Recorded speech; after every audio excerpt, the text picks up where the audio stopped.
अध्याय 39 योजक चिन्ह। अध्याय 2159 दुखद भाग्य। मेंग जियानयुआन और शेन वुई के अपहरण को 2 साल हो गए थे। उस समय फॉग सागर एक युद्ध क्षेत्र बन गया था। अथाह सम्राट और दिव्य राज्यों के देवताओं द्वारा कोहरे सम्राट का पीछा करने के लिए अनगिनत सेनाएं भेजे जाने के कारण कोहरे सागर के बाहरी क्षेत्रों का रूपांतरण हो गया था। एक समय में अदम्य खाए अब असंख्य साधकों से भर गई थी। कमजोर अगाध पशु और अगाध भूत बहुत पहले ही मारे जा चुके थे। उनके अवशेष या तो धूल में समा गए थे या उजाड़ भूमि पर बिखर गए थे। बाहरी क्षेत्र में विशाल शिविर स्थापित किए गए थे जो सुराग की तलाश में कोहरे सागर में प्रवेश करने का साहस करने वालों के लिए अस्थायी सुरक्षित क्षेत्र बना रहे थे। इतने सारे शक्तिशाली प्राणियों की उपस्थिति ने क्षेत्र के संतुलन को बदल दिया था, जिससे बाहरी क्षेत्र पहले की तुलना में बहुत कम खतरनाक हो गया था। लेकिन इसके बावजूद अभी तक किसी को भी फॉग मोनाक का कोई सुराग नहीं मिला था। इस समय कोहरे के सागर के भीतरी क्षेत्र से एक पीले चेहरे वाला व्यक्ति उभरा। उसकी सांस अस्थिर थी, उसकी आभा थोड़ी अस्थिर थी। जैसे ही उसने बाहरी सुरक्षित क्षेत्र में कदम रखा, अनगिनत निगाहें आश्चर्य से उसकी ओर मुड़ गईं, क्योंकि यह आदमी वास्तव में आंतरिक कोहरे सागर की गहराई से आया था। वह स्टार शाह जिंग का दिव्य पुत्र था। उसके पीछे कई बुजुर्ग खड़े थे, जिनमें से प्रत्येक के हाथ में चंद्रमा और तारा देवीय साम्राज्य का चिन्ह था। उनके चेहरे पर चिंता और बेचैनी का मिश्रण था। दिव्य पुत्र जिंग, क्या आप सचमुच ठीक हैं? एक बुजुर्ग बोला। उसकी आवाज चिंता से भारी थी। उसका चेहरा बहुत पीला पड़ गया था। उसकी सामान्यतः सितारों जैसी आंखें धुंधली पड़ गई थीं, मानो किसी चीज ने उसे अंदर तक हिला दिया हो। मैं ठीक हूँ, उसकी आवाज स्थिर थी, लेकिन उसके पीछे कोई दृढ़ विश्वास नहीं था। ऐसा नहीं था कि वह शारीरिक रूप से घायल हो गया था, बिल्कुल नहीं। उनके साथ कई दिव्य सीमित क्षेत्र के बुजुर्गों के साथ उनकी सुरक्षा की गारंटी थी जब तक कि वे अंतहीन कोहरे समुद्र की वास्तविक गहराई में नहीं चले गए। लेकिन पिछले 2 वर्षों में उसका मन कभी शांत नहीं रहा था। उसके दिव्य रीजेंट और अन्य सच्चे देवताओं ने घोषणा की कि नाइट कमांडर को संभवतः एक एबिसल कोर के साथ प्रत्यारोपित किया गया था। प्रभावी रूप से उसे एक चलती लाश में बदल दिया गया था जो केवल फटने और एबिसल घोस्ट बनने के लिए सही समय की प्रतीक्षा कर रहा था। स्टार दिव्य पुत्र भय से पीला पड़ गया था, क्योंकि उसका भी सामना फॉग मोनाक से हुआ था और वह डर गया। बहुत डर लगता है। ये भय उसे इतना खाए जा रहा था कि वह मुश्किल से सो पाता था, और इसलिए कोहरे सम्राट के निशानों की खोज का नेतृत्व करने की आड़ में लापता ड्रीमवीवर दिव्य पुत्र मेंग जियानयुआन की खोज के बहाने उसने अपने दिव्य साम्राज्य के बुजुर्गों को इकट्ठा किया था और उन्हें अंतहीन कोहरे में ले गया। हाँ, वह यहाँ फॉग मोनाक को खोजने आया था, लेकिन लड़ने के लिए नहीं, कब्जा करने के लिए नहीं। वह भीख मांगना चाहता था, सम्राट के सामने घुटने टेकना, दया की याचना करना, क्योंकि उसे इस बात का पूरा यकीन था। उसके अंदर एक अथाह कोर था। उसे आज भी वह दिन याद है, वह दिन जब कोहरा सम्राट ने शुद्ध भूमि पर आक्रमण किया था। उस क्षण उसने यह महसूस किया था, उसकी आत्मा की गहराई में एक ठंडी अनुभूति। उसके भीतर कुछ छिपा हुआ था, कुछ ऐसा जो जागने की धमकी दे रहा था, और अभी तक कुछ भी नहीं हुआ था। ये निष्क्रिय बना हुआ था, लेकिन आतंक ने उसे कभी नहीं छोड़ा। यहाँ तक कि जब उसने अपने दिव्य प्रतिनिधि से व्यक्तिगत रूप से अपने शरीर और आत्मा का स्कैन करवाया, तथा स्वयं सच्चे देवताओं को भी उसके अंदर कुछ नहीं मिला। फिर भी उसका मन शांत नहीं हो पा रहा था। वहाँ कुछ तो था, कुछ इंतजार कर रहा था, और उसका समय खत्म होता जा रहा था। उसके ठीक पीछे चंद्र दिव्य पुत्र केवल अपना सिर हिला सकता था। वह शाह जिन की भावनाओं को समझ गया, लेकिन वह कुछ नहीं कर सका। आदि अराजकता के बिल्कुल किनारे पर, जहां स्वर्ग दंड देने वाले शैतान सम्राट और सच्चे शैतान एक बार चले गए थे, दुनिया के सबसे शक्तिशाली साधकों का एक समूह खड़ा था। शैतान रानी, क्या तुम्हें यकीन है कि यह अतीत की एक और प्रतिध्वनि नहीं है? क्या न ये यंग एयर की सुनहरी आंखें संकुचित हो गईं और वे अपने सामने के खालीपन को देखने लगी। उसने बार बार जांच की थी, लेकिन वहां कुछ भी नहीं था। योजक चिन्ह। उस दिन के बाद जब एक रहस्यमयी ध्वनि ने पूरे आदिम अराजकता को हिला दिया था, तो वे तुरंत कुछ खोजने की उम्मीद में यहाँ वापस आ गए थे। लेकिन एक बार फिर वहां कुछ भी नहीं था। इससे विपरीत, जब स्वर्ग को नष्ट करने वाले शैतान सम्राट और सच्चे शैतानों ने आदि अराजकता के अवरोध को बाहर से फाड़ दिया था, जहां शून्य में दृश्यमान दरारें बन गई थीं, अभी उसकी नज़र के सामने वहां कुछ भी नहीं था, कोई दरार नहीं, कोई निशान नहीं, बस अंतहीन खालीपन। पूर्ण विराम। उसके पास चिवुयाओ चुप रही। फिर अंततः धीमी आवाज में वह बोली, हो सकता है आप ठीक कह रहे हैं, लेकिन पहले के विपरीत, पहली बार के विपरीत, जब उसने इस संभावना को पूरी तरह से खारिज कर दिया था। इस बार उसकी आत्मा में एक ठंडक सी दौड़ गई। नहीं, उसकी आत्मा नहीं, शैतान सम्राट की आत्मा अभी भी उसके भीतर बची हुई थी। एक ऐसी भावना जिसे वह मिटा नहीं सकी, एक एहसास जो फुसफुसाता था, कुछ गड़बड़ है। चिवुयाओ और कियाने यंग र के अलावा कई अन्य आकृतियां चुपचाप खड़ी थीं। प्रत्येक इस दुनिया का एक शीर्ष साधक था। उनकी उपस्थिति प्रभावशाली तथापि श्रद्धापूर्ण थी। वे सभी एक ही कारण से यहाँ एकत्र हुए थे और महीनों तक उन्होंने इंतजार किया था, उस दिन से जब एक अनोखी ध्वनि ने संपूर्ण आदि अराजकता को हिलाकर रख दिया था। वे वहीं रह गए, उन उत्तरों की खोज में जो कभी नहीं मिले। चलो वापस चलें। चिवुयाओ की आवाज स्थिर थी, लेकिन उसमें थकान झलक रही थी। आदिम अराजकता के बिल्कुल किनारे तक टेलीपोर्टेशन सरणी को बनाए रखने की लागत खगोलीय थी, यहाँ तक कि देव साम्राज्य की महारानी के रूप में अपने पास उपलब्ध सभी संसाधनों के बावजूद इस मार्ग को बनाए रखने के लिए आवश्यक प्रयास बहुत अधिक था। वे इसे सदैव सक्रिय रखने का जोखिम नहीं उठा सकते थे। एक एक करके उनकी आकृतियां संरचना में शामिल हो गईं और यहाँ उनका समय समाप्त हो गया। लेकिन चिवुयाओ, कियाने यंगर, शुइमिन और कई अन्य लोगों के अंदर कदम रखने से ठीक पहले उनका पूरा अस्तित्व जम गया। उनकी आत्माओं में पूर्ण मृत्यु की भावना उमड़ पड़ी। एक पल के बाद उनकी गहन आभा पूर्ण बल से प्रस्फुटित हुई।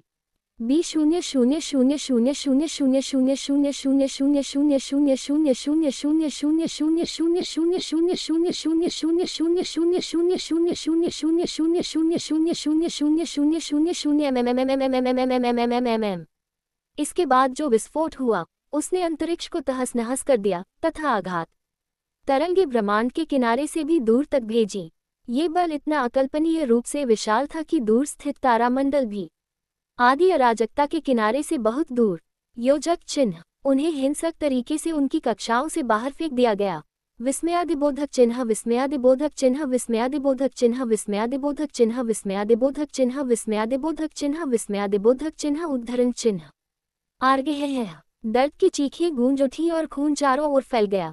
इस संसार के सबसे शक्तिशाली साधक वे प्राणी जो समस्त अस्तित्व के शिखर पर खड़े थे। योजक चिन्ह तूफान में पत्तों की तरह उड़ गए और तब कुछ क्षणों के लिए उनकी आंखें भय से चौड़ी हो गई, क्योंकि इस बार यह महज एक ध्वनि नहीं थी, यह एक ताकत थी, एक ऐसी शक्ति जो समझ से परे है, कुछ ऐसा जो दुनिया के बारे में उनकी समझ में नहीं आना चाहिए।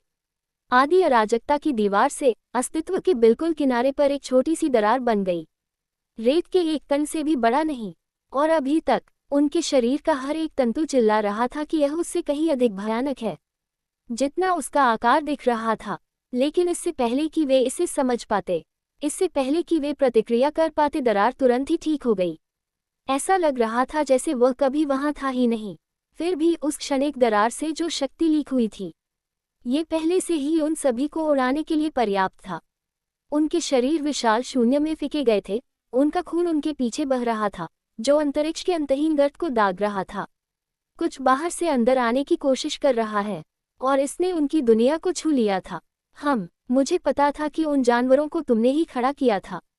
लॉन्गशी की क्रोधित आवाज गूंज उठी जब उसकी आकृति आसमान में उड़ती हुई आदिम गहन संदूक की सीलबंद दुनिया में दूर तक चली गई।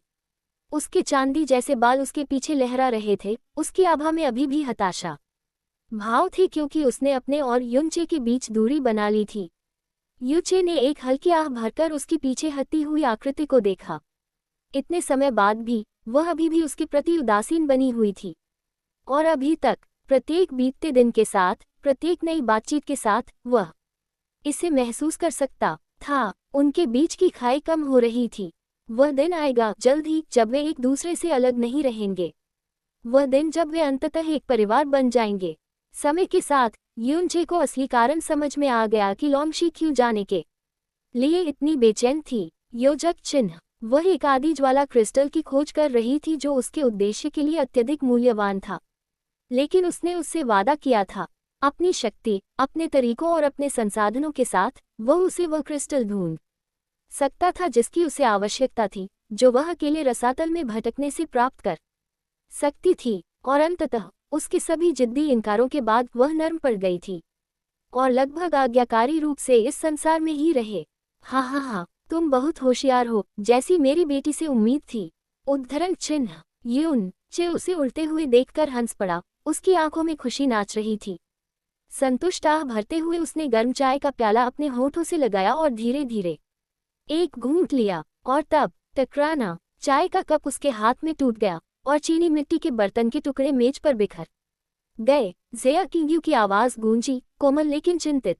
क्या गलत? यून चे ने तुरंत जवाब नहीं दिया।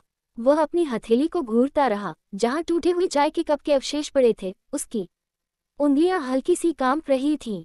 ये टुकड़े नहीं थे जिन्होंने उसे अस्थिर कर दिया, यह उसकी छाती में अचानक जकड़न थी, एक अजीब, लगभग दमनकारी अनुभूति, मानो कोई चीज उसकी आत्मा पर दबाव डाल रही हो। अपनी गहन ऊर्जा पर उसका नियंत्रण खिसक गया था।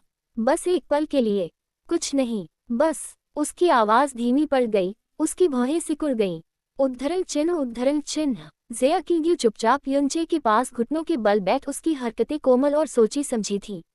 बिना कुछ कहे उसने चाय के कप के टूटे हुए टुकड़ों को उठाया, उन्हें एक तरफ रख दिया और फिर उसे अपनी बाहों में भरकर उसे शांत आलिंगन में ले लिया। यूशी का जीवन, उसका पूरा जीवन, सचमुच एक दुखद भाग्य रहा है।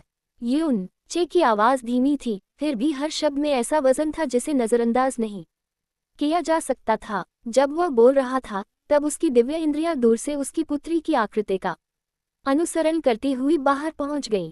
शेन शी, उसकी माँ, आदिकालीन एजो ड्रैगन भगवान की बेटी है, ड्रैगन जाति के स्वयं पूर्वज।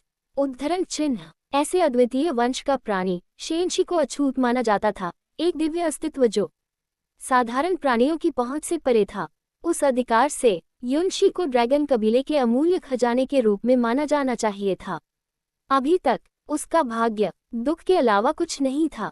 जैसे जैसे युन बोल रही थी, उसने अपने दृष्टिकोण से उसके अनुभवों को याद किया। यादें उसके दिमाग में एक क्रूर ज्वार की तरह कौंध रही थीं। वह किन परिस्थितियों से गुजरी थी, वह कैसे बची थी। वह जानता था कि उसके लिए यह उसकी कल्पना से लाखों गुना अधिक कठिन रहा होगा। और अंत में वह तो वहां गया ही नहीं था। मैं तो लगभग पूरी जिंदगी उसके साथ था ही नहीं। उसकी आवाज लड़खड़ा रही थी, उसके हाथ मुट्ठियों में बंध गए थे और उसकी धुंधली आंखों में दर्द झलक रहा था।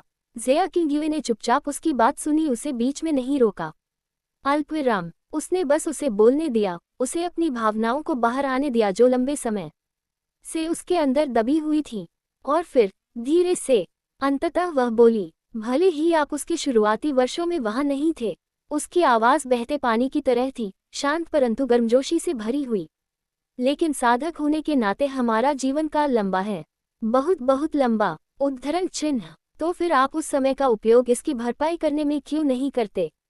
बोलते समय उसने धीरे से युनचे के चेहरे को पकड़ लिया और उसे थोड़ा झुकाया ताकि उनकी आंखें मिल जाएं। उनके बीच एक शांत क्षण बीता। उसकी निगाहों में समझ थी, धैर्य था और कुछ गहरा भी था, एक गर्मजोशी जिसकी उसने उम्मीद नहीं की थी। हाँ, युनचे की आवाज कोमल थी और उसमें एक अनकही गर्मजोशी थी। और तब वह आगे झुका और ज़ेया किंग्यू के होठों पर एक कोमल चुंबन दबा दिया। चुंबन संक्षिप्त था, क्षणभंगुर था, लेकिन उनके अलग होने के बाद भी वह अनुभूति बनी रही। उसके होठों की मीठी खुशबू अभी भी उसके होठों पर बनी हुई थी। ज़ेया किंग्यू ने उसे देखा, उसकी बैंगनी आंखें असीम ब्रह्मांड की तरह गहरी थीं। उनमें उसने उसकी आत्मा की अनंत सितारा रोशनी देखी, लेकिन उस चमक के नीचे उसने उसकी थकावट भी देखी। तुम थक गए होगे, अभी आराम करो। उद्धरण चिन्ह। उसकी आवाज कोमल और सुखदायक थी। उसने अपना हाथ आगे बढ़ाया और युनचे के शरीर में गर्म और गहन ऊर्जा की एक कोमल धारा प्रवाहित की। उसने कोई विरोध नहीं किया, इसके बजाय उसने उसकी ऊर्जा को अपने ऊपर बहने दिया, जिससे वह नींद के आरामदायक आलिंगन में डूब गया। जल्द ही उसकी चेतना और भी गहरे डूब गई, और भी गहरे, जब तक कि वह गहरी नींद में नहीं सो गया। ज़ेया किंग्यू चुपचाप उसके पास बैठी रही, उसकी नज़र उसके शांतिपूर्ण चेहरे पर टिकी रही। उसने पहले भी कई बार उस पर नज़र रखी थी, लेकिन आज रात उसे कुछ अलग महसूस हुआ। पिछले 3 वर्षों से वे पति पत्नी के रूप में साथ रह रहे थे। और फिर भी इतने समय में युनचे ने उससे कभी कुछ नहीं मांगा था। उसने कभी भी उसे अपने साथ बिस्तर साझा करने के लिए मजबूर नहीं किया था, न ही उसने उस पर दुनिया की अपेक्षा के अनुसार अपनी पत्नी की तरह व्यवहार करने के लिए दबाव डाला था। इसके बजाय उन्होंने अपना अधिकांश समय खेती करने, संसाधनों की तलाश करने और अपनी बेटी के साथ समय बिताने में बिताया। उन गतिविधियों के अलावा उनके दिन थे शांतिपूर्ण, एक प्रकार का शांत अस्तित्व जिसकी दोनों में से किसी ने भी वास्तव में अपेक्षा नहीं की थी। और इन वर्षों में यून चे ने अपनी साधना को अकल्पनीय ऊंचाइयों तक पहुंचा दिया था। वह पहले ही लेवल 9 दिव्य मास्टर क्षेत्र के शिखर पर पहुंच चुका था, परम दिव्य गुरु क्षेत्र से बस एक कदम दूर दिव्य मास्टर स्तर 10। लेकिन इस महान प्रगति के लिए एक कीमत चुकानी पड़ी। उसने जितने भी एबिसल क्रिस्टल एकत्र किए थे, उनमें से प्रत्येक का उपयोग उसके उत्थान के लिए ईंधन के रूप में किया जा चुका था। फिर भी ज़ेया किंग्युए चिंतित नहीं थी, क्योंकि युचे चिंतित नहीं था। अथाह जानवरों के शरीर में देखने की अपनी अनोखी क्षमता के कारण युनचे ये पता लगा सकता था कि किसमें दिव्य क्रिस्टल हैं। उनके लिए संसाधन असीमित थे। उसे कभी भी रन आउट होने का डर नहीं था। और अभी तक अपने सारे प्रयासों के बावजूद, अपनी सारी उपलब्धियों के बावजूद, उसे अभी तक कोई अन्य आदि ज्वाला क्रिस्टल नहीं मिला था। यून चे उनकी अक्सर जानकारी की खोज में फॉग सागर के बाहरी किनारे पर जाया करते थे। अदृश्यता की कला और दिव्य पत्थर के कारण उनकी आभा, शक्ति और आत्मा छिपी हुई थी, इसलिए कोई भी उन्हें पहचान नहीं पा रहा था। हर बार जब वह वापस आता तो वह ज़ेया साझा करता किंग्युए के साथ जो कुछ भी सीखता, उसे ड्रिप एक आंसू ज़ेया किंग्यू के गाल पर फिसल गया। किसी का ध्यान नहीं गया जब तक वह गिर नहीं गया। उसकी सांस रुक गई। उसने जल्दी से उसे पोंछ दिया, जैसे वह कभी वहां था ही नहीं। लेकिन चाहे उसने अपने चेहरे पर आए आंसू कितने भी पोंछे, वह अपने दिल का दर्द मिटा नहीं सकी। बस तुम मुझे केवल खुशी के पल ही क्यों दिखा रहे हो, युनचे? वह बुदबुदाई। उसकी आवाज़ फुसफुसाहट से थोड़ी ही ऊपर थी। उसकी नज़र दूर आसमान की ओर चली गई, जहां युनशी उड़ गई थी। युनचे के पहले के शब्द उसके दिमाग में गूंज रहे थे, दुखद भाग्य। और अचानक उसकी आत्मा में कंपन दौड़ गया। उफ! उसके भीतर एक तीव्र कंपन उमड़ पड़ा। उसके अंदर से कुछ टूटकर मुक्त हो गया। और तब एक आवाज़, जो उसकी नहीं थी, उसके अस्तित्व में गूंज रही थी। ज़ेया क्विंग्यू, इस शासक ने मेरे पूरे जीवन में ऐसा दुखद भाग्य पहले कभी नहीं देखा था। यहाँ तक कि यह शासक, जिसने आदि अराजकता से परे निर्वासित होने की विपत्ति का अनुभव किया है, आपके लिए दुख महसूस करता है। जिस क्षण ये शब्द गूंजे, उसके मन में धुंधली छवियां बिखर गईं। और तब एक का वे लौट पड़े। उसका जीवन फ्लोटिंग क्लाउड सिटी की ज़ेया किंग्यू के रूप में, नीले ध्रुव तारे के पार उसकी यात्राएं, उसके पिता की मृत्यु, उसकी मां की मृत्यु, चंद्रदेव क्षेत्र का विनाश, सब कुछ, वह सब कुछ जो उसने अपनी आत्मा में गहराई से दफन कर रखा था, वह सब कुछ जो सील कर दिया गया था, ये सब कुछ वापस आ गया। ज़ेया क्विंग्यू के हाथ ठंडे हो गए। अब उसे याद आया, उसे सब कुछ याद था। जो गर्माहट कभी उसकी आंखों में थी, वह धीरे धीरे लुप्त हो गई, मानो वह कभी थी ही नहीं। उसकी अभिव्यक्ति शांत हो गई, अजीब तरह से, जैसे ही उसने चुपचाप युनचे को नीचे रखा, उसे आराम करने दिया। और तब बिना कुछ बोले वह चली गई। जैसे ही उसने उनके बीच पर्याप्त दूरी बना ली, उसकी गति तेज हो गई। और एक बार जब उसे यकीन हो गया कि उसकी शक्ति युनचे की नींद में खलल नहीं डालेगी, योजक चिन्ह, वह गायब हो गई। जैसे ही वह दुनिया के निकास की ओर बढ़ी, उसकी गति पहले से भी अधिक तेज हो गई। उसके और युनचे के बीच के बंधन के कारण बाधा उसे रोक नहीं सकी। उसने उसे सहजता से गुजरने दिया, जैसे कि उसे जाना ही था। और इसी तरह वह बाहरी दुनिया में कदम रख चुकी थी। रसातल की धूल गोटी और दम घूंटने वाली हो गई। उसकी संक्षारक ऊर्जा ने जिस किसी चीज को छुआ, उसे नष्ट कर दिया। अथाह जानवरों की दहाड़ें हवा में गूंज रही थीं। जीवन की उपस्थिति पर उनकी सहज प्रवृत्ति भड़क रही थी। अभी तक जिस क्षण उन्होंने इसे पुनः महसूस करने का प्रयास किया, वह जीवन चला गया था। रसातल धूल का एक ढेर, जो एक छोटी सी कमरे से बड़ा नहीं था, चुपचाप आदिकालीन गहन आग के स्थान से दूर चला गया। यह अप्राकृतिक था। इसकी उपस्थिति गलत थी। ऐसा लग रहा था जैसे वह किसी उद्देश्य से आगे बढ़ रहा था, फिर भी उसका पता नहीं चल रहा था। क्यों क्यों क्यों आए, उसकी आवाज कांप उठी। उसका शरीर रसातल धूल के कफन के नीचे कांप रहा था। ड्रिप ड्रिप ड्रिप, एक एक करके उसके चेहरे से आंसू गिरते गए और गहरे अंधकार में विलीन हो गए। उसने उन्हें नहीं रोका, वह उन्हें रोक नहीं सकी। युचे, उसकी आवाज फट गई, मुश्किल से फुसफुसाहट से ऊपर। तुम यहाँ क्यों हो? और तब वह जा चुकी थी। उसकी आकृति विशाल अंतहीन कोहरे के सागर में लुप्त हो गई तथा अनंत रसातल में समा गई। अध्याय 40 अध्याय 2160 जीवन और मृत्यु मुठभेड़ भाग 1। पिताजी, यह क्या है? क्या ये खाने योग्य है? एक युवा लड़के की उत्सुक आवाज गूंजी जब उसने अपने सामने पड़े एक अजीब से फल की ओर इशारा किया। उसकी आंखें बच्चों जैसे आश्चर्य से चमक रही थीं, उसके छोटे हाथ हल्के से हिल रहे थे, मानो उसे पकड़ने की इच्छा को रोक रहे। हा हा हा, गैंग कोमचान ने अपने बेटे के कंधे पर दृढ़ हाथ रखते हुए दिल खोलकर हंस दिया। वह युआन प्रसिद्ध रसातल का जीवन फल है। लड़के ने पलकें झपकाईं, उसकी जिज्ञासा बढ़ती ही जा रही थी।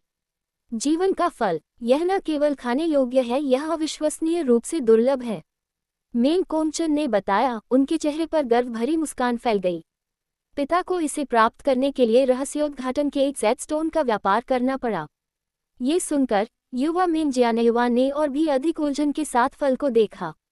उनके पिता महान दिव्य रीजेंट ने रहस्योद्घाटन के ज़ेडस्टोन जैसी मूल्यवान चीज का व्यापार सिर्फ इसके लिए किया था। क्या ये सचमुच इतना विशेष था? मानो अपने बेटे के विचार पढ़कर मेंग कोमचान हंस पड़े। किंवदंती है कि जो लोग इस फल को खाते हैं, यदि उनकी मृत्यु हो जाती है तो उन्हें दूसरा जीवन प्रदान किया जाता है, एक और जिंदगी। लड़के ने थोड़ा सा मुंह सिकुड़ा। लेकिन मुझे इसकी क्या जरूरत है? मेरी जिंदगी तो पहले से ही ठीक है। उसके लिए अपनी जान गंवाने का विचार बहुत दूर की बात थी, जिसे समझना मुश्किल था। उसके पिता ने उसे ऐसा कुछ क्यों दिया? मेंग कोमचान की मुस्कान नर्म पड़ गई। उसने अपने बेटे के सिर पर थपथपाया और उसके बालों को थोड़ा सा बिखेर दिया। ठीक है, ये तो एक पुरानी किंवदंती है युआन, लेकिन फिर भी इसे खाना तुम्हारे लिए बेहतर है। युवा गेंग जियानयुआन ने उस छोटे से फल को अपने होठों तक लाने से पहले केवल एक क्षण के लिए हिचकिचाहट दिखाई। जिस क्षण उसने उसमें दांत गड़ाया, उसका पूरा चेहरा घृणा से विकृत हो गया। उफ, ये तो बहुत कड़वा है। हा हा हा, मेंग कोमचान जोर से हंसने लगा। उसकी ऊंची आवाज पूरे हॉल में गूंज उठी। ईश्वरीय फल वैसे भी कभी अच्छे नहीं लगते। हा हा हा। उनके पीछे एकत्रित बुजुर्ग, दिव्य राजकुमार और दिव्य राजकुमारियां चुपचाप खड़े होकर दृश्य देख रहे थे। कुछ के चेहरे पर सौम्य मुस्कान थी, लेकिन कई अन्य, उनकी निगाहें ईर्ष्या से जल उठीं। 3 अंतर्वस्तु जीवन फल की कथा पूरी तरह से न जाने किस मूर्ख द्वारा गढ़ी गई थी, और फिर भी केवल एक फल को सुरक्षित करने के लिए स्वप्नहीन दिव्य रीजेंट ने राज्य के स्वामित्व वाले रहस्योद्घाटन के 4 ज़ैड पत्थरों में से 3 का उपयोग इसके लिए व्यापार करने के लिए किया था। अंधेरा, ये कैसा खूनी घोटाला है? सेटिंग, जिसने उनके प्रभु को धोखा दिया वह एक घिनौनी बूढ़ी औरत थी, जिसका एक पैर पहले से ही कब्र में था। जिस क्षण उसने फल सौंपा, वह हवा में गायब हो गई और फिर कभी नहीं मिली। अनुप्रयोग, कोई नहीं जानता था कि वह कहाँ गई। कोई नहीं जानता था कि वह वास्तव में कौन थी। वे तो बस इतना ही जानते थे, उसने एक फल के बदले 3 अमूल्य खजाने ले लिए थे। उनके दिव्य साम्राज्य ने 3 पौराणिक कलाकृतियां खोद दी, और वह भी एक बेकार मनगढ़ंत मिथक के कारण। और अभी तक स्वप्नविहीन दिव्य शासक को इसकी जरा भी परवाह नहीं थी। एक मनगढ़ंत किंवदंती के लिए, अपने प्यारे बेटे के प्यार के लिए, उसने खुशी खुशी अमूल्य खजाने का व्यापार किया था। आनंद से ये हास्यास्पद था। वहां उपस्थित हर व्यक्ति सच्चाई देख सकता था। वह तथाकथित जीवन का फल एक सामान्य फल से अधिक कुछ नहीं था, जो उनके अपने राज्य के जंगलों में स्वतंत्र रूप से उगता था। इसके बारे में एकमात्र दुर्लभ बात यह थी कि यह एबिस डस्ट के संक्षारण से मुक्त था, एक दुर्लभ विशेषता, हाँ, लेकिन इससे अधिक कुछ नहीं। आखिरकार दिन के अंत में ये तो बस एक फल था। एकत्रित लोगों में से एक राजकुमार ने अपनी मुट्ठियां कस ली थीं और उसकी उंगलियां सफेद हो गई थीं। उसके नाखून उसकी हथेलियों में गड़ गए। वह अनियंत्रित ईर्ष्या से कांप रहा था। वह अब इसे सहन नहीं कर सका। उसके हृदय में जो आक्रोश की भावना पनप रही थी, वह अब इसे दबा नहीं सकता था। दिव्य रीजेंट, मैं जानता हूं कि आप अपने बेटे से प्यार करते हैं, लेकिन केवल एक फल के लिए हमारे रहस्योद्घाटन के लगभग सभी ज़ैड पत्थरों को खर्च करना। मेंग कांगजी की आवाज में चिंता का भारी बोझ था। सभी को समझ आ गया कि उनके प्रभु को अपने पुत्र से कितना प्रेम था। लेकिन ये तो बहुत ज्यादा हो गया। हालांकि मेंग कोंगचन पूरी तरह से बेफिक्र रहे।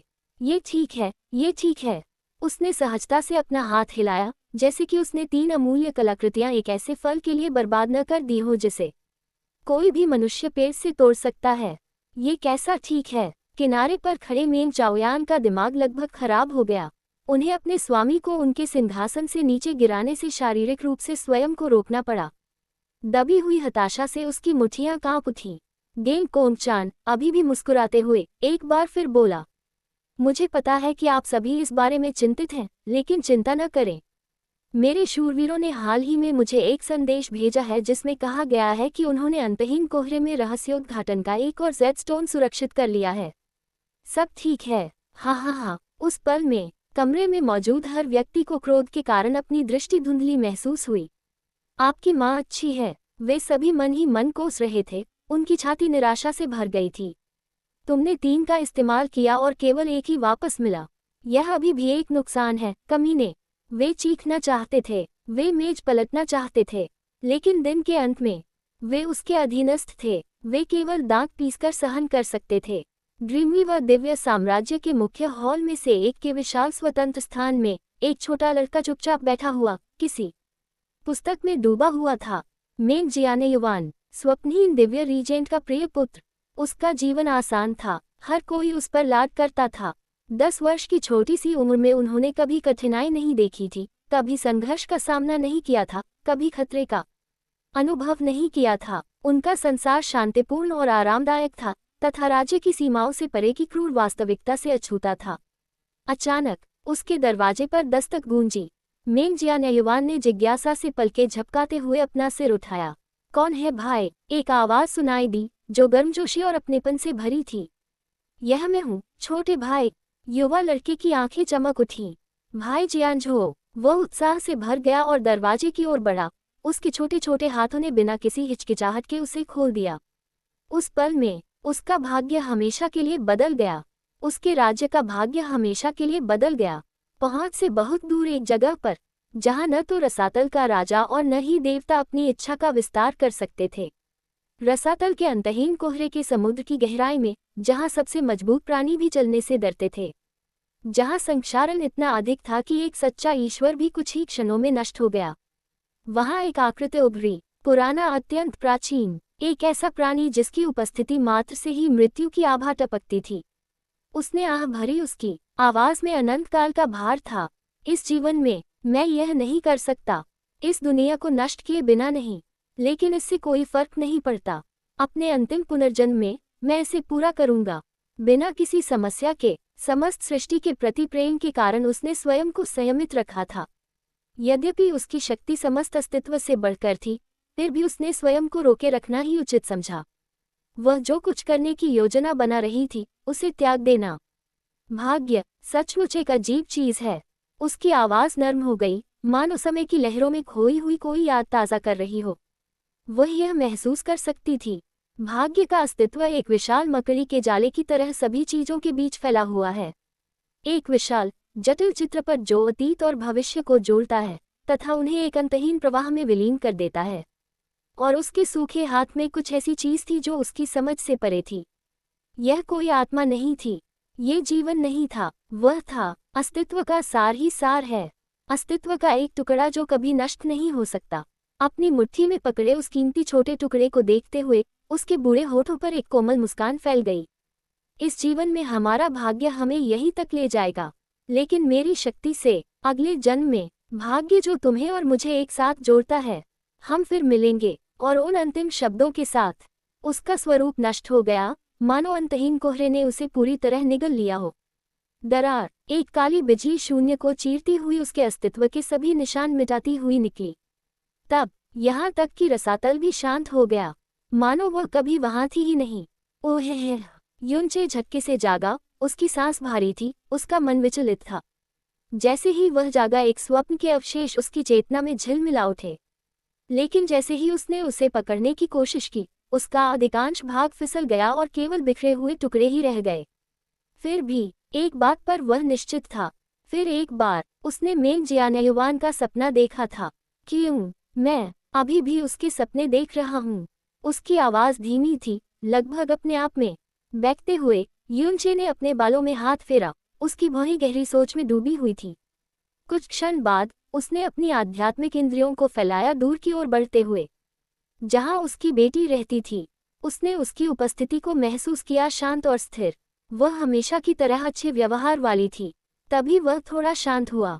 किंग्युए, मैं कितनी देर तक सो रहा था? उसने ऊंची आवाज में पूछा। उसे उम्मीद थी कि कोई नर्म, परिचित आवाज जवाब देगी, लेकिन मौन। अरे, तुम तो 3 दिन से सो रहे हो, दूर से एक आवाज गूंजी, युनशी की। 3 दिन? उद्धरण चिन्ह। वह बुदबुदाया, उसके चेहरे पर हल्का सा आश्चर्य झलक रहा था। वह इतने समय से सो रहा था। उसकी आध्यात्मिक भावना फिर से बाहर की ओर बह गई, इस बार ज़ेया किंग्युए की खोज में। अभी तक वह कहीं नहीं मिली। उसके सीने में हल्का सा तनाव पैदा हो गया, लेकिन युनचे ने खुद को शांत रहने के लिए मजबूर किया। घबराने की बजाय वह अपने पैरों पर खड़ा हुआ, आगे बढ़ा और गहन संदूक के भीतर की दुनिया से बाहर निकल गया। जैसे ही वह बाहर निकला, अंतहीन कोहरे सागर की विशाल धूसर पीली दुनिया ने उसका स्वागत किया। रसातल धूल इतनी सघन थी कि दिव्य विलुप्ति क्षेत्र के शिखर साधक भी अपनी दिव्य इंद्रिय से केवल 100 मीटर की सीमा तक ही सीमित रह जाते थे। यहाँ तक कि दिव्य सीमित क्षेत्र के प्राणी भी स्वयं को काफी सीमित पाएंगे। केवल सच्चे देवता ही सैकड़ों किलोमीटर तक का स्कैन कर सकते हैं। लेकिन युनचे अलग थे। चूंकि वह स्वयं रसातल धूल को नियंत्रित कर सकता था, इसलिए उसकी दिव्य भावना पूरी तरह से अनियंत्रित थी। जिस क्षण उसने इसे आगे बढ़ाया, लाखों किलोमीटर का पूरा क्षेत्र उनकी धारणा के अंतर्गत आता था। यह उनकी शक्ति का चरमोत्कर्ष था। चूंकि वह 10वें स्तर पर पहुंचने वाला था, इसलिए कोहरे के सागर में उसकी दिव्य अनुभूति असीम थी। लेकिन जिस क्षण उसे एहसास हुआ कि वह क्या महसूस नहीं कर रहा था, उसका मुख पीला पड़ गया। ज़ेया क्विंग्यू, वह उसके आसपास भी नहीं थी। उसका पूरा शरीर जम गया। वर्षों में पहली बार अचानक घुटन भरी घबराहट ने उसकी छाती पर वार कर दिया। वह जा चुकी थी। युनचे का दिल बैठ गया। बिना सागर के हर इंच को स्कैन किया। एक क्षण की भी हिचकिचाहट के उन्होंने अपनी दिव्य संवेदना को उसकी पूर्ण सीमा तक बढ़ाया और अंतहीन कोहरे के और अंत में उसने उसे ढूंढ लिया। अंतहीन कोहरे सागर के आंतरिक क्षेत्र के बाहरी क्षेत्र के पास एक रक्तरंजित आकृति निश्चल पड़ी थी। ड्रैगन से घिरा हुआ, कब्जा कर लिया। ज़ेया क्विंग्यू को ले जाया गया था। इस दौरान कोहरे से आच्छादित भूमि के भीतर, जहां अथाह धूल भी उनकी शक्ति के नीचे हिलती हुई प्रतीत होती थी, एक आदेशात्मक आवाज गूंजी। ड्रैगन लॉर्ड, हमने आपके निर्देश निकटतम दिव्य रीजन तक पहुंचा दिए हैं। असीम दिव्य साम्राज्य की सेनाएं पहले से ही अपने रास्ते पर हैं। घुटनों के बल बैठा एक बूढ़ा अजगर सिर झुकाए गहरी श्रद्धा से बोला। ड्रैगन लॉर्ड, जो पूर्ण शक्ति का विशालकाय व्यक्ति था, ने अपनी आंखें सिकोड़ ली। अंत में उसकी आवाज गरजने वाली बिजली की तरह गड़गड़ा रही थी। उसके पंजे फटी हुई धरती पर टकरा रहे थे। हमें अंततः कुछ सुराग मिलेगा कि मांस? उसने अपने आप को रोक लिया। मैं जियानयुआन कहाँ है? उन्होंने अपने अधीनस्थों के सामने युनचे को मास्टर कहने से इनकार कर दिया। भले ही उसने आत्मसमर्पण कर दिया था, भले ही गुलाम सील ने उसके हर आदेश को युनचे की इच्छा से बांध दिया था, ड्रैगन लॉर्ड के रूप में उसका गर्व पैट्रिक ड्रैगन कबीले का सबसे मजबूत अस्तित्व अभी भी गहरा था। उसकी इच्छाशक्ति भले ही बंधी हुई थी, लेकिन उसकी गरिमा अभी तक टूटी नहीं थी। जब वह अपने नए बंदी की ओर मुड़ा तो उसकी आंखें खुशी से चमक उठी।